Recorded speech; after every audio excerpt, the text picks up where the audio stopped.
आता अक्षय कर्डिले मुंबई वारी करतायत. तुम्ही देखील सांगितलं की राहुरीची निवडणूक बिनविरोध होईल.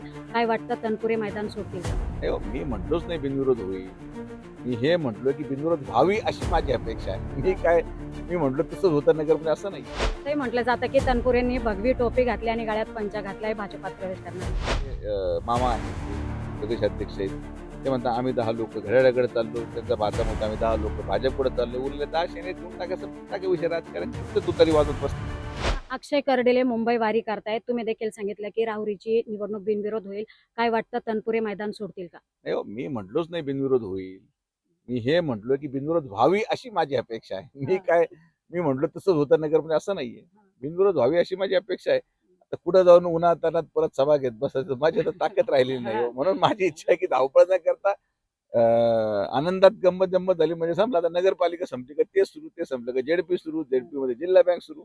तर मला पण मी मशीन आता नाही. पुन्हा महाराष्ट्र उपाध्यक्ष पदाची जबाबदारी अहो ती संपवण्यात आहे. मग आता केरळला मला जबाबदारी दिली. ते केरळमध्ये मी आता एक आठवडा तिथं थांबून आलोय. तर थोडासा ब्रेक लागला पाहिजे गोष्टींमध्ये. मी एकटं एवढं सगळं नाही सांभाळू शकत. तर म्हणून माझी अपेक्षा आहे की ते शांततेत निवडणूक पार पडावी. आता ते कोणी ऐकायलाच तयार नाही. सगळेच पळू राहिले तर म्हटलं मग पळा, मग आता काय करणार. असंही म्हटलं जातं की तनपुरेंनी भगवी टोपी घातली आणि गळ्यात पंचा घातलाय, भाजपात प्रवेश करणार आहे. आता त्यांची काय इच्छा आहे ते त्यांना विचारलं पाहिजे. मी कसं सांगणार. माझं स्पष्ट मत आहे. इच्छा कोणाची जरी असेल तरी सुद्धा निर्णय हा माननीय मुख्यमंत्री फडणवीस साहेबांचा अंतिम राहील. जनतेच्या मनाची काय इच्छा आहे मी माझ्या मुलाखतीत बोलून दाखवली. जनतेला वाटतं की अक्षयला ती उमेदवारी मिळावी. म्हणजे कोणाच्या कर्डिले साहेबांच्या समर्थकांना ते त्यांच्याबरोबर राहिलेले आहेत. ती झाली आमची बाजू. सामान्य जनतेला काय वाटतं ते पण तितकंच महत्वाचं आहे. भारतीय जनता पार्टी हे सर्व्हेवर काम करणारा पक्ष आहे. सर्व्हेमध्ये त्याचं नाव येईल मी सोडून तुम्ही आज ब्लाइंडली जरी सर्व्हे घेतला, तुम्ही घेऊन पहा माझ्या समाधानासाठी, तुम्हाला माझंच नाव सगळ्यात एक नंबरवर दिसेल. त्यात काही सर्वांना सांगायची गरज नाही.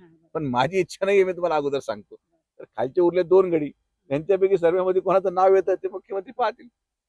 मुख्यमंत्र्यांना कन्व्हिन्स करण्याचा प्रयत्न करताल का? कारण कर्डिले साहेब तुमचे खूप जवळचे होते. म्हणजे 100% कन्व्हिन्स करणं म्हणजे पालकमंत्री महोदय होते काल मीटिंगमध्ये, आमदार संग्राम जगताप होते, भारतीय जनता पार्टीचे आमदार विक्रम पाचपुते होते, असे अनेक पदाधिकारी होते जे माननीय मुख्यमंत्री महोदयांना अपेक्षा व्यक्त करायला गेले होते. आणि मला असं वाटतं की कुठली अडचण नसावी. आता त्यांनी भगवी टोपी घातली आणि गमछा घातला तर त्यांचा व्यक्तिगत प्रश्न आहे, ते काही कुणी घालू शकतं. तो मोर्चा वेगळा होता आणि त्यामुळे ते तसे भावनेत बोलून गेले. ते म्हटले आम्ही 10 लोक येतो. आता त्यांना कोणी अधिकार दिलाय.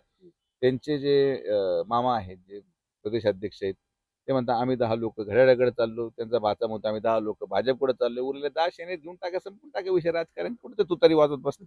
चला.